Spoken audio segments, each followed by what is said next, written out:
Nous sommes là tout à l'heure pour échanger avec vous sur les travaux du Conseil des ministres qui s'est tenu ce jour. Mais vous pouvez donc noter avec moi les circonstances difficiles que traverse notre pays à travers ces actes terroristes et ces attaques barbares qui nous sont imposés et qui fauchent non seulement nos populations, mais aussi nos forces de défense et de sécurité. Il vous souviendra qu'il y a quelques semaines, nous avons été tous choqués sur l'attaque de Solane, qui a essentiellement touché des civils. Depuis avant-hier, le décès de 11 policiers. Donc nous confirmons ce chiffre de 11 policiers tués. Donc suite à cette embuscade de cette équipe de la police, l'unité CRS qui aurait été relevée, et donc qui devrait quitter Foubé pour rejoindre Barsalgo, et qui est malheureusement tombé dans une embuscade. Ce matin également d'ailleurs, nous pouvons aussi retenir que 2 de nos vaillants fils aussi sont tombés, des équipes qui sont allées pour les recherches et le ratissage, sont tombés sur un engin explosif.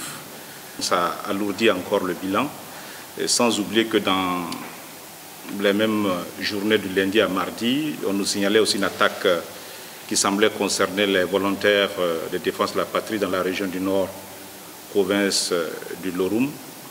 Et donc le Conseil des ministres sur ce sujet donc, a longtemps discuté, examiné les informations disponibles et donc réitère ses condoléances, comme l'a déjà affirmé les communiqués du ministre de la Sécurité, donc aux familles éplorées.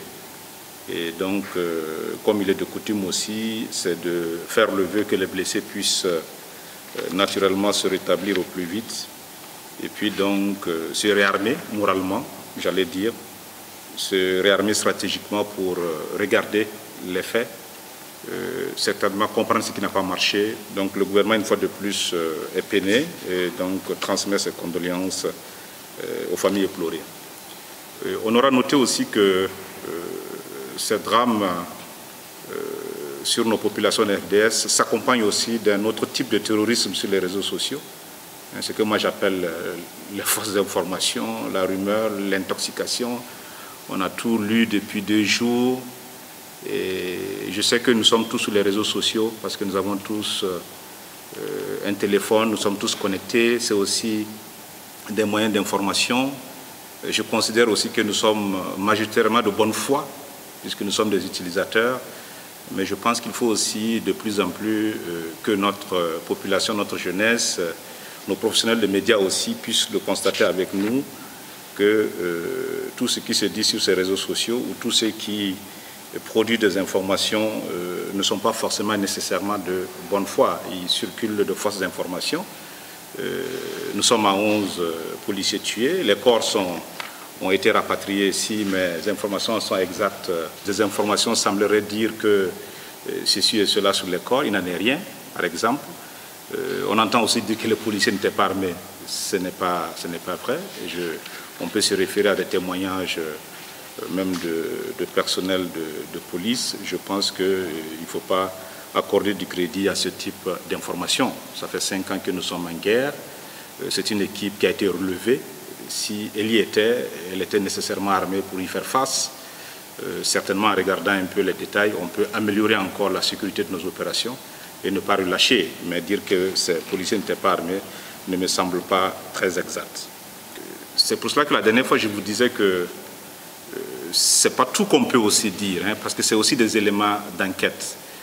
Mais poussé à bout par la violence et la barbarie, on est obligé aussi de montrer les efforts qui sont faits, de montrer que les choses bougent et quelques éléments d'enquête et d'information sur cela qui ont pu être obtenus par 2 suspects, puisqu'il faut être aussi dans le jargon judiciaire, tant qu'il n'y a pas de procès, on ne peut pas, qui avait été donc appréhendé quelques jours avant l'attaque de Solane.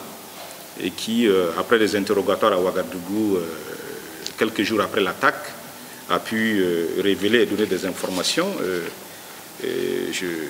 Voilà, je peux le partager avec vous. Les assaillants étaient en majorité, par exemple, des enfants dont l'âge est compris entre 12 et 14 ans.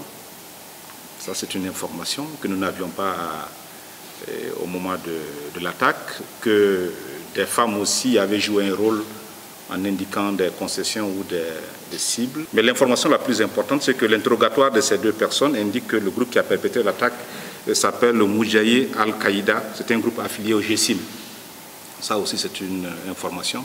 Je dois dire aussi que le service de sécurité a appréhendé un suspect qui était recherché dans nos fichiers, à Boromo, qui s'est révélé être un recruteur et informateur, par exemple. Vous savez que c'est aussi des modes qui sont utilisés. Et tous ces faits montrent que la lutte contre le terrorisme, il y a effectivement le rôle des gouvernants, des forces de défense et de sécurité, mais de la population. Donc vous voyez qu'ici, le renseignement a pu faire en sorte qu'on a pu appréhender quelqu'un qui, s'il avait été libre jusque-là, aurait eu le temps peut-être de consulter même des bases à Boromo et pour ensuite nous attaquer. Donc il faut faire attention aux facteurs endogènes de la menace. Elle n'est pas nécessairement une menace qui traverse les frontières au vu aussi de tout le monde, mais c'est une menace qui a pris des tournures endogènes et qu'il faille faire avec. Peut-être que ceci aussi explique la violence avec laquelle ces attaques sont faites, puisque ça devient pratiquement des attaques fratricides. Je pense que ceci peut expliquer cela. Je disais de faire attention encore à l'intoxication ou aux fausses rumeurs, parce que nous avons des informations, par exemple, sur le Nord. Je vous disais qu'il y avait quelques informations qui semblaient circuler sur la situation des VDP. À la date d'aujourd'hui, à 7 heures, par exemple, nos sources habilitées indiquent le décès du chef VDP, qui se nomme M. Boina, du village de Salah, par exemple, et que depuis lors, bien d'autres VDP ont répondu présents à l'appel. Il en reste encore quelques-uns, une dizaine, qui n'ont pas encore répondu à l'appel. Et vous savez que les VDP d'une localité donnée sont aussi rattachés, de mon point de vue, à des autorités, à une autorité militaire qui est certainement la plus proche. Ce n'est pas le lieu de révéler ici l'organisation militaire, puisque nous savons qu'elle est organisée aussi en détachement, en bataillon, en région. Donc vous voyez qu'on est loin souvent de la réalité. Vous pourrez certainement dire que oui, nous avons des informations qui ne sont pas portées. C'est ce qui fait peut-être le lit aussi des rumeurs et des informations. Mais si nous sommes tous d'accord dans la pédagogie que l'information, pour que nous vous la donnons, il faut que nous nous assurons qu'elle est vraie et qu'elle est la bonne. Deuxièmement, il y a un filtre quand même de stratégie. Il ne s'agit pas aussi de donner toutes les informations qu'on a, puisque je dois vous rappeler quand même qu'on est dans une dynamique de guerre qui consiste aussi à faire en sorte que ce n'est pas toutes les informations qui doivent être naturellement déposées dans l'espace public. Et de mon point de vue, un citoyen ordinaire, la population est en mesure de comprendre ça. Nous gérons comme ça d'ailleurs toutes nos familles. Ce n'est pas toutes les informations délicates de la famille qui sont mises dans l'espace public. Elles nous permettent de prendre des bonnes décisions, d'éviter les difficultés. Voilà. Donc je pense que si on est d'accord sur cette façon de fonctionner, on devrait pouvoir faire confiance et s'organiser pour apporter nos soutiens les plus importants aux forces de défense et de sécurité. Ça ne dédouane pas les insuffisances. Nous allons les réinterroger et faire en sorte que naturellement ces types d'attaques ne se répètent pas ou en tout cas ne restent pas impunis, puisqu'il s'agit aussi de faire en sorte que ceux qui ont fait ça puissent payer. Et là, sur Solan par exemple, on sait que bien de terroristes ont été tués après. Voilà, on n'en a pas fait beaucoup mention dans les communiqués. Mais bon, c'est une situation aussi qui arrive. C'est peut-être une invite davantage aussi à nos forces de défense à développer la communication sur les actions et naturellement les résultats. Ça nous permettra donc de lutter aussi contre ces fake news et ces intoxications. Donc voilà les sujets sur lesquels nous avons longuement échangé, qui s'imposent à toute notre nation, qui s'imposent au Conseil des ministres. Et nous avons donc, avec les orientations du président du FASO, en tout cas inviter les départements en charge de ces questions-là à poursuivre les enquêtes, et naturellement à corriger aussi les insuffisances s'il y a après enquête, et puis à faire en sorte que nous soyons de plus en plus forts contre ces attaques. Mais cette situation ne dédouane pas aussi la contribution de la population. C'est une guerre qui se gagne avec tout le monde.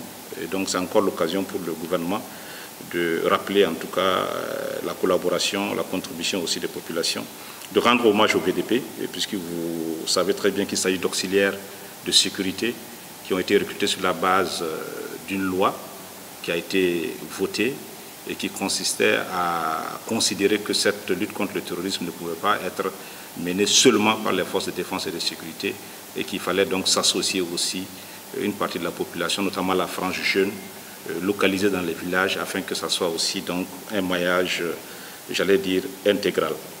Nous rendons donc hommage à tous ces combattants qui sont tombés et je pense que le meilleur hommage que nous puissions tous les rendre, c'est de faire en sorte que nous soyons victorieux dans cette guerre. Céder au pessimisme, céder à la colère serait davantage, de mon point de vue, faciliter la victoire donc, des forces du mal.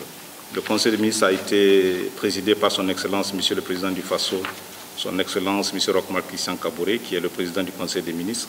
Nous avons ensuite, après ces délibérations, entendu des communications orales et, comme il est de coutume, donc autorisé des missions et procédé à des nominations.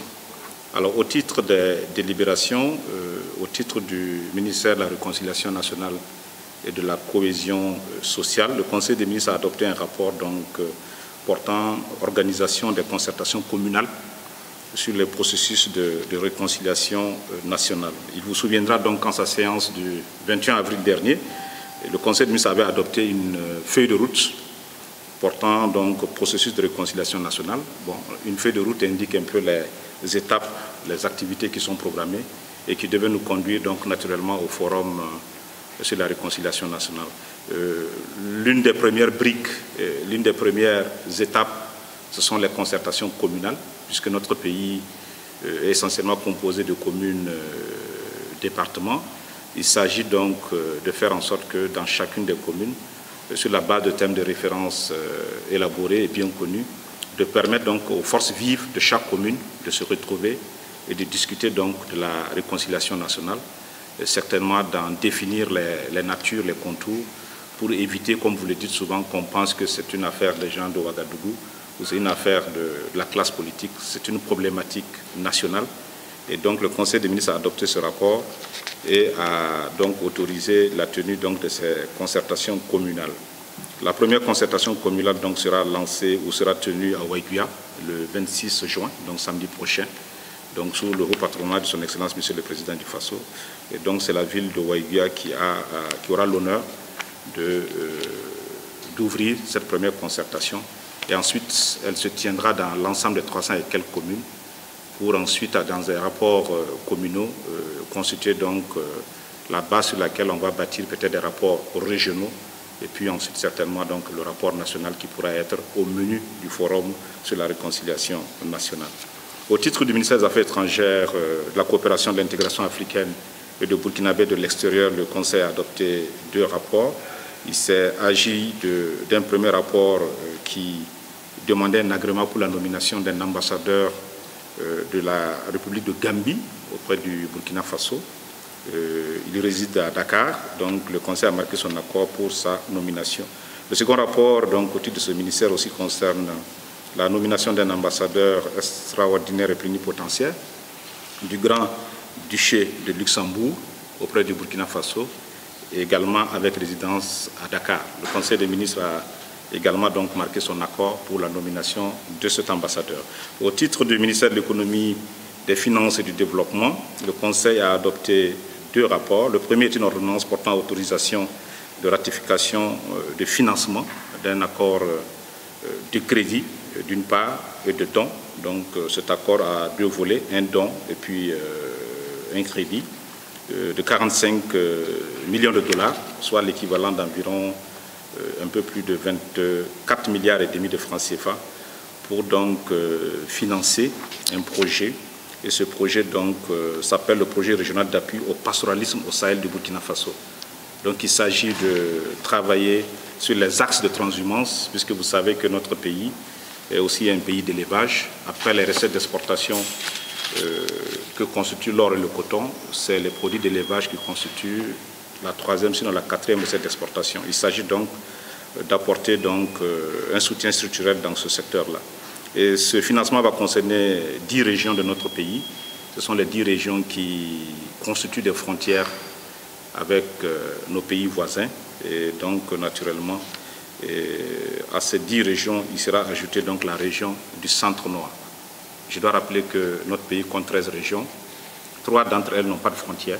C'est la région du Centre-Nord, la région du Centre et la région du Plateau central. Toutes les autres régions sont adossées à des frontières. Donc, le projet concerne ces régions-là.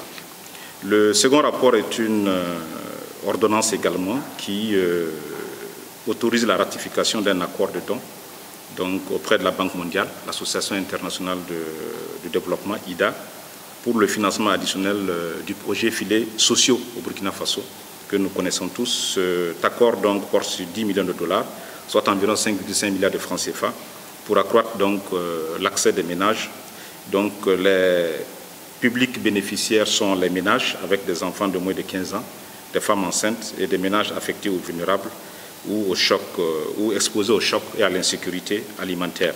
Donc, ça va toucher environ un peu plus d'1,155,000 personnes.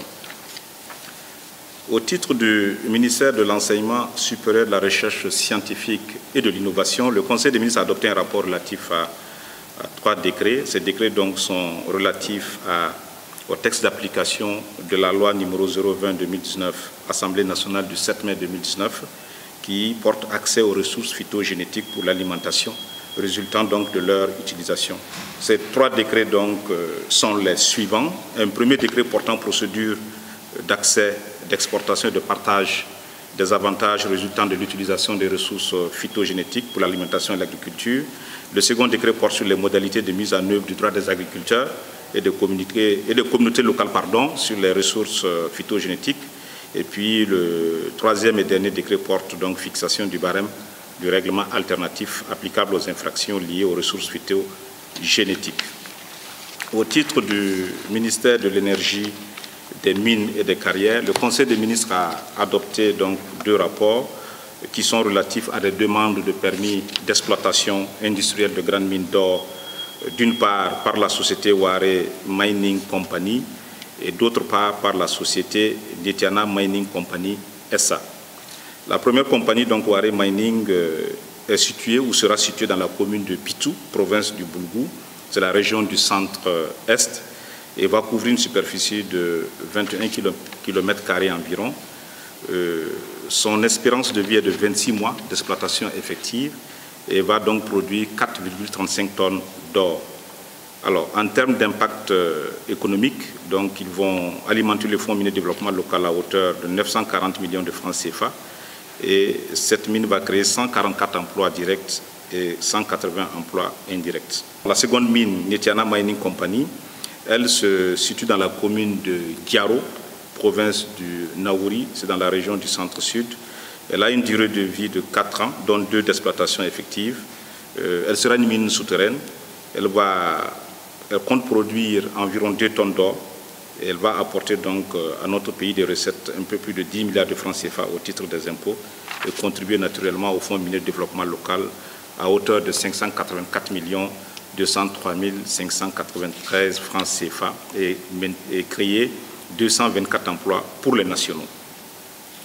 Au titre du ministère de la Culture, des Arts et du Tourisme, le Conseil a adopté un rapport relatif à l'organisation de la 16e édition de la Foire internationale du livre de Ouagadougou. C'est la 16e édition. Elle va se tenir sous le thème « Édition et marché du livre au Burkina Faso, enjeux, défis et perspectives ». Et cette foire va se dérouler donc du 25 au 28 novembre 2021. Elle connaîtra la participation donc des éditeurs de 8 pays membres de l'Union économique et monétaire ouest-africaine. Au titre des communications orales, le ministre des Affaires étrangères, en charge donc de la coopération interafricaine, a fait un compte rendu au Conseil de la tenue du 59e sommet ordinaire de la CEDEAO qui s'est tenu à Accra donc le 19 juin. Les sujets qui étaient discutés à ce sommet sont évidemment d'ordre politique. D'ordre politique, c'est le sujet de la transition au Mali, de s'assurer que le calendrier arrêté donc avec le gouvernement malien sera tenu. Les sujets sont aussi d'ordre économique. Le compte rendu, vous l'avez déjà certainement reçu. Il s'agit de relancer surtout un nouvel agenda pour l'avènement de la monnaie unique, l'ECO, en 2027. Et puis, il n'a pas manqué aussi d'aborder d'autres sujets dont nous aurons les détails dans le compte rendu donc, écrit de ce Conseil des ministres. Le ministre en charge des Affaires étrangères a également informé le Conseil des ministres de la visite de l'ambassadrice Angelina Jolie donc, à Ouagadougou à l'occasion de la journée du réfugié. Elle a donc prêté son audience et son carnet d'adresse pour apporter une visibilité à cette célébration. Elle s'est rendue à Kaya Adouri. Elle a aussi été reçue par le président du Faso, le ministre des Affaires étrangères et bien sûr le ministre en charge de l'action humanitaire. Et à la suite de ces audiences, elle a donc apporté, elle a fait un appel donc, au profit donc, de l'action humanitaire dans notre pays. Toutes ces informations sont en cours de recoupement. Ce que je peux vous dire à l'heure actuelle, toutes les informations ne sont pas rassemblées et nous n'allons pas nous hasarder à vous donner des informations et les démentir. Quand toutes les informations seront rassemblées au complet, nous pourrons communiquer aisément sur la question. Il y a énormément, à l'heure actuelle, beaucoup d'informations qui circulent. Nos forces de sécurité travaillent, j'allais dire H24, d'abord dans leur zone, parce que nous travaillons par zone, et ensuite, il y a certaines zones, quand il y a des informations, il nous faut mettre en place une certaine logistique pour pouvoir aller les vérifier. Ça prend un certain temps. Je peux vous dire que nous y travaillons et dès que nous serons prêts, nous allons vous communiquer.